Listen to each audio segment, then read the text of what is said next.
గారు కూడా బాధపడ్డారు కదా, అధికారులు అరిశారు కదా, దానికి సంబంధించిన చర్యలు తీసుకున్నారు కదా. బాధపడదు ఎవరు, సంతోషపడతారా? 6 ప్రాణాలు పోతే ఎవరైనా లోకేష్ గారు సంతోషపడతారా? మీరు డిబేట్ అవుతున్నారు. బాధ సంతోషం గురించి నేను మాట్లాడట్లా, బాధ్యత గురించి మాట్లాడుతున్నాను. చాలా బాధ్యతగా ఉంది సార్. కాకపోతే నేను అనేది ఏంటంటే 3 పార్టీల రాజకీయం కాబట్టి కొద్దిగా ఉంటుంది. ఇప్పుడు మీడియా ఎలా మెలగాలో టీడీపీ చెప్తోంది, మీడియా ఇలా ఉండాలి, మీడియాకి పోనీ ఇలా మెలగాలని రోజు పొద్దున్నే నాలెడ్జ్ సెంటర్ క్లిప్ అనండి సార్.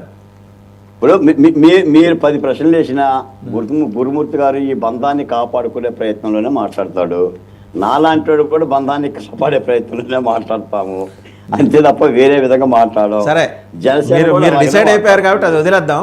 కడపలో శ్రీనివాసరెడ్డి, నెల్లూరులో సోమిరెడ్డి చంద్రమోహన్ రెడ్డి, పిఠాపురంలో వర్మ గారు, అలాగే కాకినాడ నుంచి మాసాని రాజేష్, వీరందరి కోరిక మేరకు మనం వెనకటికి ఆకాశవాణి వినేవాళ్ళు, ఇంతమంది ఫలానా ఊళ్ళ నుంచి ఫలానా వాళ్ళు, వీరందరి కోరిక మేరకు విచిత్ర బంధం నుంచి ఘంటసాల వెంకటేశ్వరరావు సుశీల పాడిన పాటలాగా ఇప్పుడు వీరందరి కోరిక మేరకు అర్జెంటుగా లొకేషన్ డిప్యూటీ సీఎం చేయాలి. అది కూడా ఎందుకు చేయాలి? పవన్ కళ్యాణ్ ఇలా మాట్లాడుతున్నాడు కాబట్టి. వాసుదేవ్ గారు ఇప్పుడు చెప్పింది దెయ్యం కథ దీనికే వర్తిస్తుంది.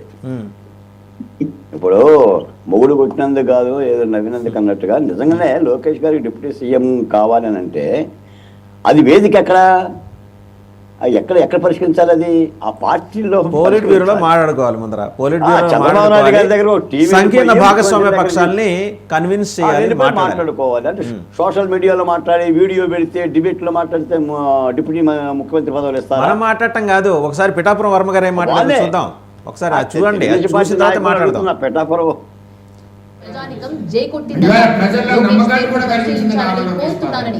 మరి ఆ విధంగా పాదయాత్ర చేశారు. అంటే నారా లోకేష్ గారు డిప్యూటీ సీఎం కావాలని కార్యకర్తలు కోరడానికి కారణాలు ఏంటంటే ఇవన్నీ. కార్యకర్తల మనోభావాలు ఉన్నాయి. రేపు ఈ తెలుగుదేశం పార్టీ నేనున్నాను, రేపు ఈ తెలుగుదేశం పార్టీని భవిష్యత్తులో ఎవరు నడుపుతారు, ఎలా ఉండాలి అన్న ఆలోచన నాకు ఉంటుంది. ఇంచేదంటే మేము కరుడు కట్టిన సైనికులు తెలుగుదేశం పార్టీలో. రేపు ఈ పార్టీ కింద పడకూడదు, ఈ పార్టీ ఎవరి చేతిలో అయితే బాగుంటుందంటే భవిష్యత్తు నాయకుడు ఎవరో నారా లోకేష్. ఆయనకి ఉట్నేమోగా ఎవరు కదా పదవులు. ఇంత కష్టం ఉంది నారా లోకేష్ ఈరోజు ఈ స్థాయికి పార్టీని తీసుకొచ్చాడంటే. ఇంత కష్టం ఎవరన్నా ఆలోచిస్తున్నారా? అడిగారంట కదండి, అడుగుతారు. కార్యకర్తలు ఇష్టం, ప్రతి పార్టీలోనే అడుగుతారు. ప్రతి పార్టీలోనే కూడా ఆ పార్టీలో ఉన్న నాయకుడి యొక్క పొజిషన్ కోసం అడుగుతారు కార్యకర్తలు. ఈవేళ తెలుగుదేశం పార్టీలో చర్చ ఎందుకు అవుతుందంటే భవిష్యత్ తరం నాయకుడు ఎవరు, ఈ పార్టీకి ఎవరున్నారు, ఎవరు కష్టపడ్డారు, ఈ పార్టీ పునాదులు బలీగా ఉండడానికి యువగలం పాదయాత్ర ఎవరు చేశారు?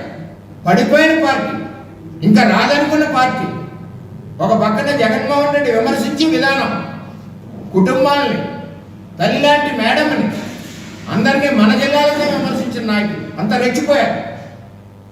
రైట్, బాలకోట గారు ఇదండి. అంటే ఇంకా చాలా ఉన్నాయి కానీ ప్రస్తుతానికి పిఠాపురం వర్మ గారి వరకు చూద్దాం. చాలు, పిఠాపురం వర్మ వరకు చూద్దాం. ఈయనొక్కరే కాదు, సోమిరెడ్డి చంద్రమోహన్ రెడ్డి గారు, కాకినాడ మాసేన్ రాజేష్ గారు, ఇంకా చాలా జిల్లాల నుంచి చాలామంది టీడీపీ నాయకులు ట్వీట్లు చేశారు, మాట్లాడారు. వర్మ గారు, గత వారం రోజులుగా ఇదే చర్చ. మీలాంటి వాళ్ళు మాట్లాడుతున్నారు, ప్రధాన మీడియా ఛానల్లో మాట్లాడుతున్నారు, సోషల్ మీడియాలో మాట్లాడుతున్నారు, కంపుగా మాట్లాడుతున్నారు, రోతగా మాట్లాడుతున్నారు. ఒక మాట చెప్తా, పిఠాపురం వర్మ మాట్లాడినా, రఘురామ కృష్ణరాజు మాట్లాడినా, ఇంకో యూట్యూబ్ ఛానల్ ఆయన మాట్లాడినా, ఎవరు మాట్లాడినా వీళ్ళంతా లోకేష్ గారి మీద రాళ్ళేసే ప్రయత్నమే చేస్తున్నారు. ఆయన ఇజ్జత్ తగ్గించే ప్రయత్నం చేస్తున్నారు. లోకేష్ గారు కష్టపడలేదని ఎవరన్నారు? తెలుగుదేశం పార్టీకి ఆది అంతం లోకేష్ గారు కాదా? ఎందుకు వస్తుంది వాళ్ళకి డౌటు? అంటే అంతర్గతంగా పరిష్కారం చేసుకోవాల్సిన ఒక పొలిట్ బ్యూరోలోనో ముఖ్యమంత్రి దగ్గర పరిష్కారం చేసుకోవాల్సిన అంశాన్ని ఏదో పులిని చూసి కనుక నక్క వాసన పెట్టుకున్నట్టుగా తప్పుడు సంకేతాలు రాష్ట్రంలో పంపించుకుంటే పరిపాలన ఎలా అవుతుంది? ఈ రోజున దావోస్ వెళ్తున్నాడు ముఖ్యమంత్రి, లోకేష్ వెళ్తున్నాడు, అక్కడ విశాఖపట్నానికి సంబంధించిన పనులు జరుగుతున్నాయి, అమరావతి పనులు జరుగుతున్నాయి, పోలవరం పనులు జరుగుతున్నాయి, సూపర్ 6లో 1-2 జరుగుతున్నాయి. ఏ అంశాల మీద దృష్టి పెట్టాలి, ఏ అంశాల మీద దృష్టి పెడుతున్నారు, దీన్ని ఏమంటారు? కాబట్టి ఇలాంటి సంఘటనలు వచ్చినప్పుడు తెలుగుదేశం పార్టీ కూడా ఖండించాల్సిన నాయకులు ఖండించాలి. ఎవరిస్తారంటే డిప్యూటీ సీఎం లోకేష్ గారికి ముఖ్యమంత్రి గారు ఇవ్వాలి. ముఖ్యమంత్రి గారు ఎవరంటే లోకేష్ గారి తండ్రి గారు. ఆయన పనిగట్టుకొని ఆయన డయాస్ మీదే మాట్లాడి పోనీ ముఖ్యమంత్రి ఏమని అడగండి, డిప్యూటీ ముఖ్యమంత్రి మాత్రం ఎందుకు లోకేష్ గారికి? చంద్రబాబు నాయుడు గారు మీరు దిగిపోయి మీ కొడుకుగా ఉండని చెప్పండి. ఇది డిజార్డర్ కాదా? ఇది పరిపాలనకు ఇబ్బంది పెట్టుకునే తత్వం కాదా? ఇది ప్రజల్లో ఎలాంటి సంకేతాలు పోతాయి? అందుకని రాజకీయాల్లో కాలు దాటడం కంటే నోరు దాటడం చాలా ప్రమాదకరం అని చెప్పి మాట్లాడుతున్నాం. రైట్. ఇది చాలా లోతుగా ఉంది. ఇది దీన్ని పరిష్కారం చేసుకోవాలి. ఇప్పుడు గురుమూర్తి గారు లాంటి వాళ్ళు కూడా ఆలోచించుకోవాలి. ఎక్కడ మాట్లాడాలి, ఎప్పుడు మాట్లాడాలి, ఎలా మాట్లాడాలో పరిష్కారం చేసుకోండి. ఒకటి ఇప్పుడు ముఖ్యమంత్రి కాబట్టి 10 తీసుకోండి. ఎవరు వీళ్ళు చెప్తారు అబ్జెక్షన్? ముందు 3 పార్టీలకు నచ్చ చెప్పుకోండి. ఆ జనసేన కూడా చెప్పండి, బీజేపీ కూడా చెప్పండి, ఓ దళితులు కూడా ఇవ్వండి ఉప ముఖ్యమంత్రి పదవే. గతంలో ఇది వ్యాలిడ్ డిమాండ్. ఉప ముఖ్యమంత్రి నేను అడుగుతున్నానండి బాలకోటయ్య గారు, మీరు లేవనెత్తారు కాబట్టి, ఇన్ఫాక్ట్ నేను మర్చిపోయాను, మీరు లేవనెత్తారు కాబట్టి స్ఫురణకు వచ్చి అడుగుతున్నా. దామోదరం సంజీవయ్య గారి తర్వాత ఒక దళితుడిని మన ముఖ్యమంత్రిగా ఈ రాష్ట్రంలో, ఉమ్మడి రాష్ట్రంలో కానీ, పోనీ ముఖ్యమంత్రి కాదు సరే, జగన్మోహన్ రెడ్డి గారు ఏదో ఒక 10 మందిని 15 మందిని డిప్యూటీ సీఎంలు చేశారు, అందులో 2 దళితులను పెట్టాడు. అంటే ఒక ఆనర్ ఉండే విధంగా, గౌరవం ఉండే విధంగా ట్రీట్ చేసే విధంగా మీరన్న డిమాండ్తో నేను ఏకీభవిస్తున్నా.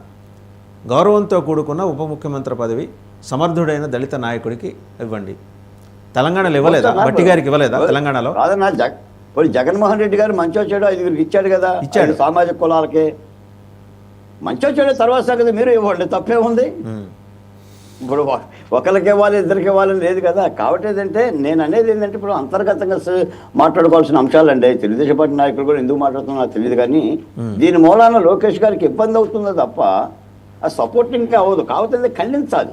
ఎందుకంటే నేను మాట విన్నాను వాసుదేవ్ గారు ఒక్క మాటే, ఒక ఎమ్మెల్యే, ఆయన ఎమ్మెల్యే 4 నెలలు 40 సంవత్సరాలు చంద్రబాబు నాయుడు గారిని విమర్శిస్తున్నాడు. నేను చంద్రబాబు నాయుడు అంతా మెతక్ కాదు, నేను వచ్చేస్తాను మీ ఇళ్ళకని.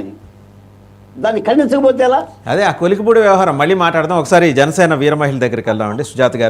సుజాత గారు ఇదండి మొత్తానికి ఏంటంటే పెద్ద మనుషుల ఒప్పందం ఏంటంటే పవన్ కళ్యాణ్ గారు ఒకరే ఉప ముఖ్యమంత్రి. ఆ రోజు కూటమి